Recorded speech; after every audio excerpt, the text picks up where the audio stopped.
Assalamualaikum.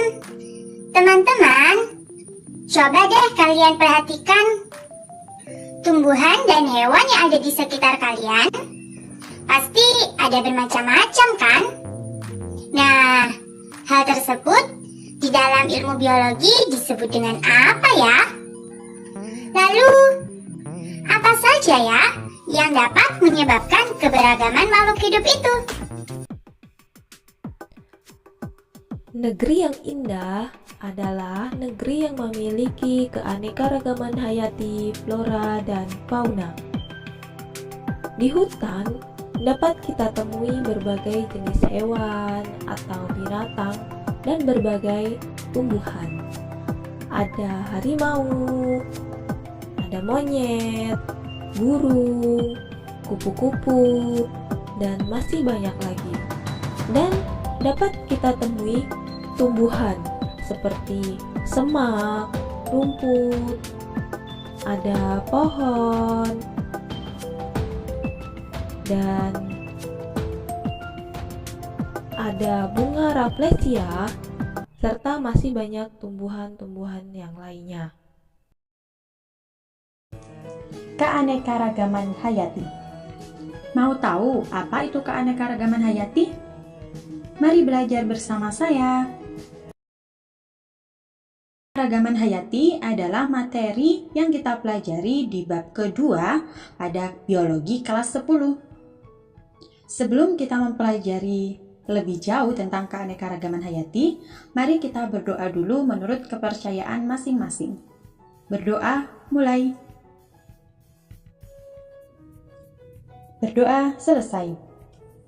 Nah, untuk video ini, keanekaragaman hayati yang kita bahas meliputi pengertian keanekaragaman hayati, faktor penyebab keanekaragaman hayati, dan juga tingkatan keanekaragaman hayati. Seperti biasanya, kita akan bahas satu persatu, dimulai dari yang pertama, pengertian keanekaragaman hayati. Keanekaragaman hayati itu berasal dari dua kata ya, ada keanekaragaman dan juga ada hayati. Keanekaragaman sendiri itu berarti beragam atau bermacam-macam atau bervariasi. Sedangkan hayati artinya makhluk hidup. Nah, seperti yang kalian ketahui, makhluk hidup itu ada apa saja? Ada hewan, ada tumbuhan, ada fungi atau ada jamur, ada bakteri, dan juga ada mikroorganisme lainnya. Tapi yang biasanya dimaksud hayati di sini meliputi hewan, tumbuhan, dan juga ada fungi atau jamur. Nah, sehingga keanekaragaman hayati atau biasanya disebut juga dengan biodiversitas atau biodiversity adalah keberagaman atau variasi di antara makhluk hidup dari semua habitat yang meliputi darat, laut, dan habitat lainnya. Kemudian, adanya keanekaragaman hayati itu muncul karena ada apa ya? Nah, itu akan kita bahas pada faktor penyebab keanekaragaman hayati. Di mana faktor penyebab keanekaragaman hayati itu ada dua macam. Yang pertama adalah faktor genetik. Faktor genetik itu adalah gen dari orang tua yang memberikan sifat bawaan. Diperhatikan di sini ada sifat bawaan. Sifat bawaan itu dapat diturunkan kepada keturunannya atau kepada anakannya. Tapi sifat bawaan itu bisa muncul atau bisa juga tidak berpengaruh kepada faktor lingkungannya. Jadi, kalau misalnya faktor lingkungannya mendukung, maka gen dari orang tuanya itu akan muncul. Tapi kalau faktor lingkungannya itu tidak mendukung, maka gen dari orang tuanya itu tidak muncul. Lalu apa saja ya faktor lingkungan itu? Yang pertama, ada faktor klimatik. Klimatik itu artinya iklim. Nah, berarti kalau faktor klimatik itu adalah faktor yang dipengaruhi oleh suhu, kelembapan, angin, dan curah hujan, yang semuanya itu akan dapat mempengaruhi kelangsungan hidup tumbuhan dan hewan. Faktor selanjutnya adalah faktor edafik. Edafik itu artinya tanah. Nah, tanah itu apa sih ya? Yang dimaksud dengan tanah itu apa di sini? Nah, yang dimaksud adalah tinggi rendahnya permukaan bumi yang diukur dari permukaan air laut. Kalau di sini biasanya ada dua macam. ya. Ada dataran tinggi dan juga ada dataran rendah, di mana keduanya pasti memiliki suhu dan lingkungan yang berbeda. Dan itulah mengapa hewan dan tumbuhannya juga berbeda. Faktor selanjutnya adalah faktor fisiografik, di mana fisiografik itu merupakan keadaan bentang alam suatu negara. Misalnya ada apa saja?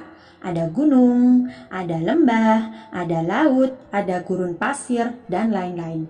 Dan semuanya itu antara hewan dan tumbuhan yang mendiami suatu wilayah tersebut pastinya tidak sama, ya. Nah, interaksi antara faktor genetik dengan faktor lingkungan ini akan menghasilkan keanekaragaman hayati. Lalu, ada berapa saja ya keanekaragaman hayati itu? Keanekaragaman hayati itu dapat dibagi menjadi beberapa macam, berasal dari tingkatannya. Nah, itu akan kita pelajari pada tingkatan keanekaragaman hayati, di mana secara garis besar keanekaragaman hayati itu dibagi atas 3 tingkatan. Yang pertama adalah keanekaragaman hayati tingkat gen, yang kedua keanekaragaman hayati tingkat jenis, dan yang ketiga keanekaragaman hayati tingkat ekosistem. Nanti kita akan bahas satu-satu ya. Mulai dari yang pertama dulu, keanekaragaman hayati tingkat gen. Keanekaragaman hayati tingkat gen itu dapat terjadi pada suatu kelompok spesies namun berbeda varietas. Nah, di sini diperhatikan spesies. Apakah yang disebut dengan spesies?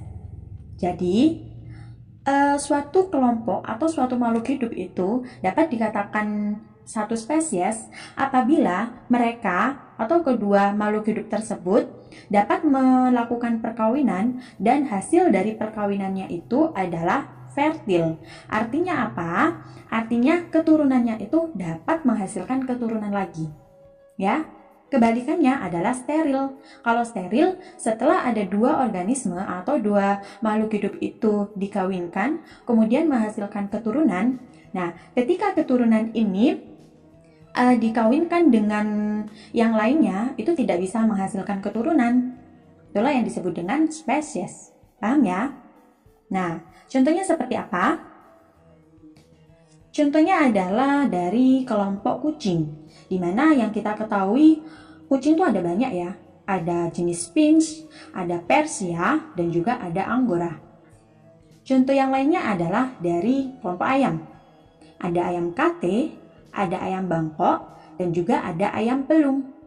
Nah, ini nanti kalau misalnya nih ayam kate dan juga ayam Bangkok dikawinkan akan menghasilkan keturunan. Keturunannya bersifat apa? Bersifat fertil. Artinya keturunannya itu dapat menghasilkan keturunan kembali. Paham ya?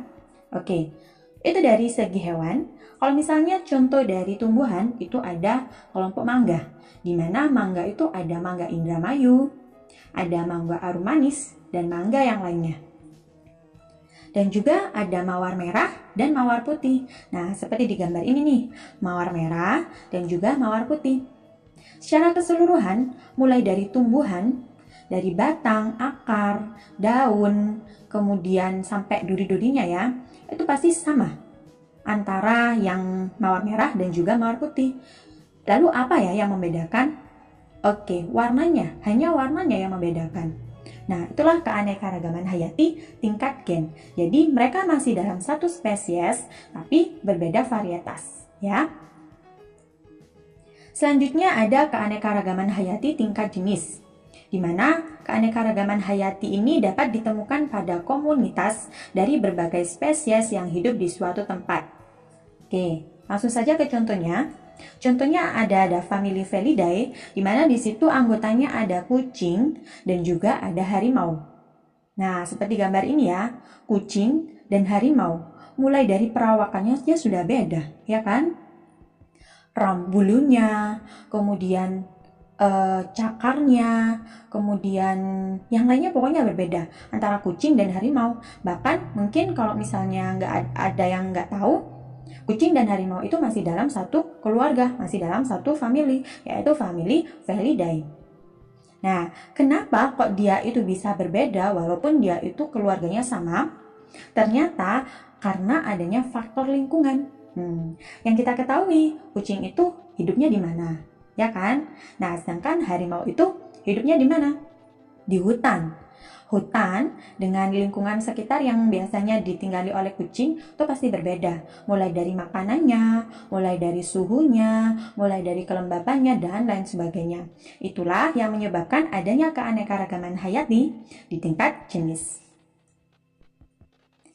Kalau untuk contoh tumbuhan, ada pada famili Citruceae, di mana contohnya adalah jeruk bali, jeruk nipis, dan juga ada jeruk keprok. Nah, walaupun mereka itu adalah jenis jeruk, ketiganya adalah jenis jeruk, tapi bisa kalian lihat sendiri ya, mulai dari warnanya, kemudian bijinya, kemudian tumbuhannya itu berbeda. Nah, karena apa? Ya karena faktor lingkungan itu tadi, ya. Kalau kalian masih bingung antara keanekaragaman hayati tingkat gen dan keanekaragaman hayati tingkat jenis, maka coba perhatikan dua gambar yang akan saya berikan berikut. Yang pertama ada kelompok kucing, dan yang kedua ada kucing dan juga harimau. Dari kedua gambar tersebut, di manakah yang merupakan keanekaragaman hayati tingkat gen, dan manakah yang merupakan keanekaragaman hayati tingkat jenis?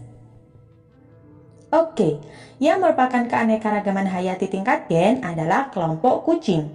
Di mana coba diperhatikan, yang pertama ada kucing Persia. Kucing Persia ini dari Iran yang dicirikan bulunya itu banyak dan panjang-panjang. Nah, kucing ini sering sekali dipelihara oleh orang. Mungkin di antara kalian juga ada ya yang memelihara kucing Persia ini. Nah, yang kedua ada kucing Siam. Kucing Siam ini berasal dari Thailand. Kalau kita besarkan, kalau kita perbesar, kucing Siam ini sebenarnya punya bulu, tapi hanya kecil-kecil saja. Ya. Begitupun juga dengan kucing yang ketiga adalah kucing Sphinx. Kucing ini berasal dari Kanada. Nah, yang membedakan di antara ketiganya, kalau kucing Sphinx ini dia tidak punya bulu sama sekali. Tahu ya letak bedanya ya? Di antara ketiga ini, semua kucing masih dalam satu spesies.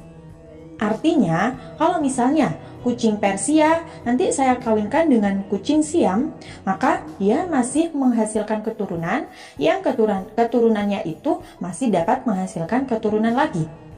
Begitupun juga sebaliknya.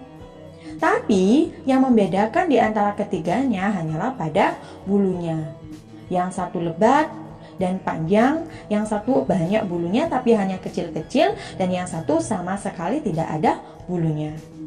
Oke, kemudian yang keanekaragaman hayati tingkat jenis ditunjukkan oleh gambar kucing dan juga gambar harimau. Kalau mungkin orang yang belum tahu ya, mereka mengatakan kucing dan harimau itu sama sekali tidak ada ikatan kekeluargaan. Bukan merupakan famili yang sama. Gak apa-apa, emang mereka gak tahu ya. Nah, tapi kalau yang tahu, kucing dan juga harimau itu masih dalam satu famili, yaitu famili Felidae. Nah, kenapa mereka bisa sangat berbeda gitu ya antara kucing dan juga harimau? Coba, mulai dari habitatnya saja itu sudah berbeda. Biasanya kalau kucing itu kan tinggalnya di rumah-rumah ya, di lingkungan sekitar kita.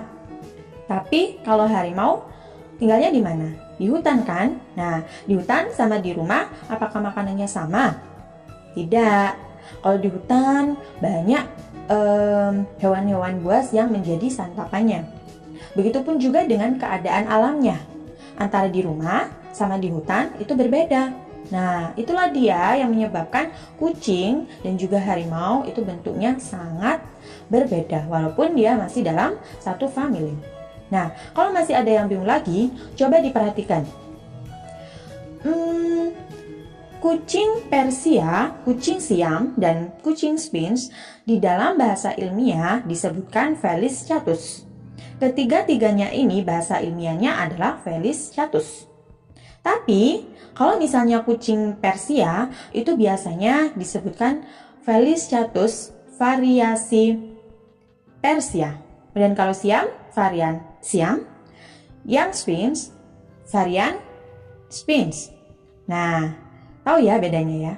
Kalau nama ilmiahnya itu sama, Felis catus, hanya variasinya yang berbeda. Ada var. Nah, itu biasanya yang dapat kita ketahui bahwa itu adalah keanekaragaman hayati tingkat gen. Kalau misalnya keanekaragaman hayati tingkat jenis, itu nama ilmiahnya sudah berbeda. Kalau kucing, nama ilmiahnya Felis catus. Kalau harimau, itu nama ilmiahnya Felis tigis. Nah, tigis catus itu kan menunjukkan spesiesnya ya. Nah, spesiesnya berbeda, tapi familinya sama, Felidae. Ya, kalau Felis apanya Bu? Apa? Genus. Ingat, nama ilmiah itu kan biasanya ada dua. Yang depan itu menunjukkan genusnya, sedangkan yang belakang itu menunjukkan spesiesnya. Oke? Kalau yang keanekaragaman hayati tingkat gen, biasanya nama ilmiahnya itu masih sama. Artinya genus sama spesiesnya sama. Tapi kalau keanekaragaman hayati tingkat gen, tingkat jenis, nama genusnya masih sama, tapi nama spesiesnya sudah berbeda. Paham ya dari sini ya? Setelah kita mengetahui keanekaragaman hayati tingkat gen dan jenis, maka yang ketiga adalah keanekaragaman hayati tingkat ekosistem. Di mana keanekaragaman hayati tingkat ekosistem ini terjadi di antara ekosistem, ya. Jadi adanya variasi di antara ekosistem. Seperti yang kita tahu, ekosistem itu ada bermacam-macam. Ada ekosistem air, ada ekosistem darat. Nah, adanya keanekaragaman hayati tingkat ekosistem ini disebabkan oleh adanya perbedaan komponen biotik dan abiotik.